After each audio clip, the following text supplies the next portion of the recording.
Good evening, welcome back, ladies, gents, and Pikachus. Let's discuss the Syrian counterattack to the Israeli war effort, in response to the attacks in October last year.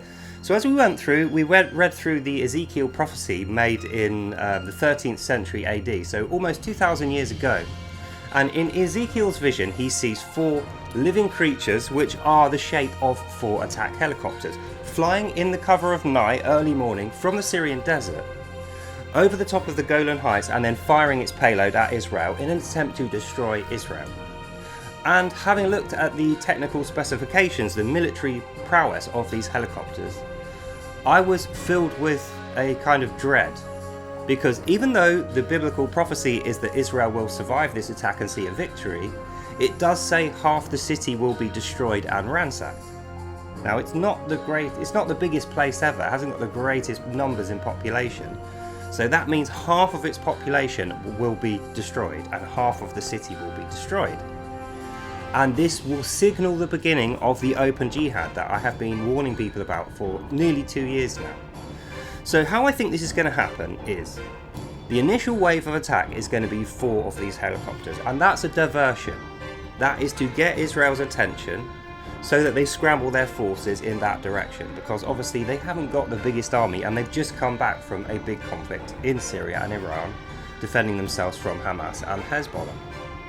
Now, these Ka-53 helicopters, these are no joke. Believe you me, these things are not to be messed with. They are the most manoeuvrable helicopter on Earth. They are built to withstand heavy winds, missile strikes, they're bulletproof.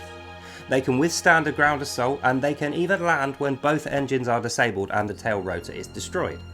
These are flying tanks. They have the biggest payload of weapons of any aerial vehicle on Earth, 2.5 tons and half a ton of projectile ballistics ammunition. They have a full range of electronic and chaff countermeasures, so they can drop sort of fake particles in the air that will dissuade missiles from hitting them. It almost confuses the missile's guidance system. And they are designed to fly at high speed, as near to the ground as you can get. They can fly at a height of 300 meters from the ground. That's lower than a 2-story house. That's lower than my house. And at that altitude, you are not shooting them down. You can have a tank fire up, but it's at a disadvantage. But air-to-air missiles are not going to be able to accurately strike them at that altitude and speed. Plus, they are manoeuvrable. They can move out the way and use their countermeasures. So what I'm thinking is this. Syria has just under 200 of these things. Egypt has 100 and something of these things. And other Arabic countries have a lot of these helicopters. In addition to that, Russia has a payload of them because they are from a Russian design. Russia is the person who sold all these helicopters in the first place. And it seems to me they are designed from the ground up for this kind of strike. Arriving under the cover of secrecy in darkness, attacking with everything immediately, then moving, dropping to the ground and releasing a payload of soldiers for a ground assault to follow the aerial assault.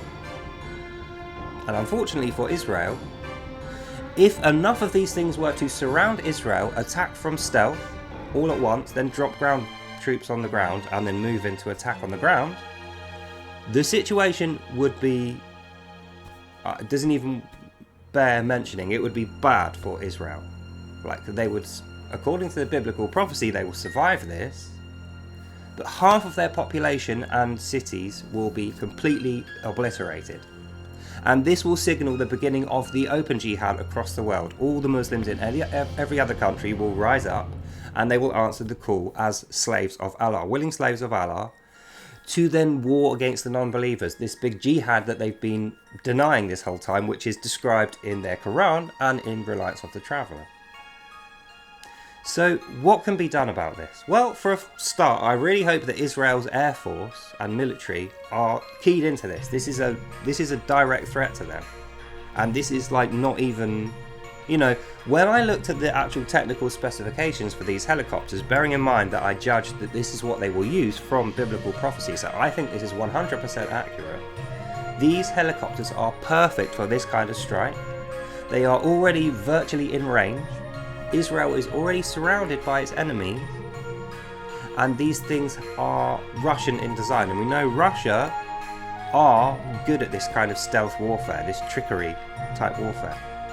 The code name for these things is the Trickster, That's what those helicopters are called, HACOM-B, Trickster. So in conclusion, we're going to go into this in some detail a bit later. I need more time to collate accurate information. A lot of what I've found could well be Syrian propaganda. They might be overselling the capabilities of these things and underselling the amount of ground support and infantry support that they will need to do these missions, to fly these sorties safely and get them done.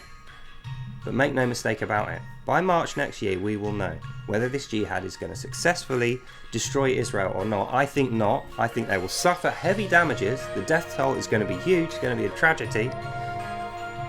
But Israel will survive and see a victory in the end. It just is going to cost them a large amount of lives. And it will signal the beginning of the jihad in Britain, France, Germany, America, Australia, across the world. America will be dragged in, there's no doubt about that in my mind. America will need to respond, if not get a preemptive strike in there. They could stop this if they set up a balloon barrage on the north side of the Golan Heights, set up ground-to-air defences on the Golan Heights, and then preemptively struck Turkey, Syria, Lebanon's airports, and flooded the area with troops. If they can stop these helicopters getting off the ground to begin with, that will prevent this. But based on biblical prophecy, I just don't think that's the case. That is not what I think we're going to see. So, what can we do? Virtually nothing. There's nothing we can do in terms of military support. There's nothing we can do in terms of intelligence. The military will have that in hand. There's nothing we can do about that. But what we need to consider is, what is the effect of this going to be in our countries, on the streets, in our stores, in our jobs, in our homes? What is the effect on our lives going to be? Well, the economy is going to be rocked really badly. Prices are going to skyrocket for all goods coming in on export, so that's food, clothing, medical equipment, supplies for fixing roads, building and construction aggregates, virtually everything. Healthcare professionals are going to be leaving, because that's what happens during a war. Virtually all your healthcare go abroad to go and treat soldiers, which means healthcare suffers in your country. So we're going to have more expensive food, and 60-70% of our power for heating during, what will be cold months is coming through an oil pipeline from Russia. Now we know Russia are not friends with Britain, America, Europe, Israel. All they would need to do is switch that oil pipeline off, and we have no heating. We have no fuel for our cars. And the few export ships that will still be running at that stage will not be able to make their journeys.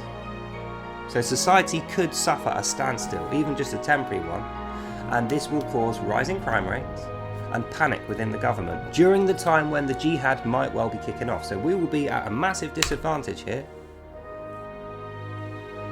And I just pray that people are listening to these videos and these warnings, taking this seriously. This is biblical prophecy. Make no mistake, this is not me prophesizing this. This is in the Bible.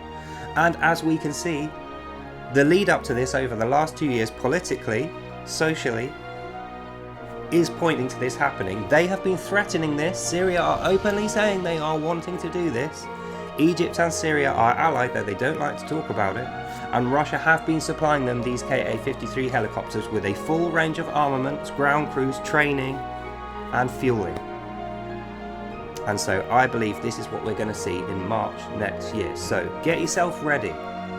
Fill up your cupboards with food now. Drop everything else. Stop wasting money on drugs, cigarettes, booze. Stop going out with your friends temporarily. Build your house upon the rock. Food, clothing, medical supplies, torches, water, security. Make arrangements with your friends and family, people in your local area, to look after one another. If there's anyone who is elderly, infirm, disabled, or not doing too well in your area, keep an eye on them. They will be weak. They could be used against you in future, or they could suffer. We need to make sure we're ready for them. Now, I'm not intended to cause a panic. That's not what I'm trying to do here. We don't need to panic if we are prepared. That is what God teaches us to do. God teaches us to have eyes to see, ears to hear, discern the truth of what's happening, and listen to His scripture. That's exactly what we should be doing now, in order that we can be ready when this kicks off, and I 100% think it will, in March, 2nd, 3rd week of March. And then there's going to be 7 days of fighting, 7 days of peace, another 7 days of fighting, and another 7 days of peace. And by the end of it, we will know what the situation in our countries is going to look like, how this affects our future, and how well we prepare now is going to directly influence how we go. So, that's the end of this video. I hope you learned something and you really took that on board. God bless you all, and I'll see you lovely people in the next one. Bye now. In short, this will be the worst humanitarian military caused disaster ever recorded, and I think we need to be ready for it. So watch my previous video, the Ezekiel reading. God bless you all. Have a lovely day, and I'll see you in the next one. Bye now. Bye bye.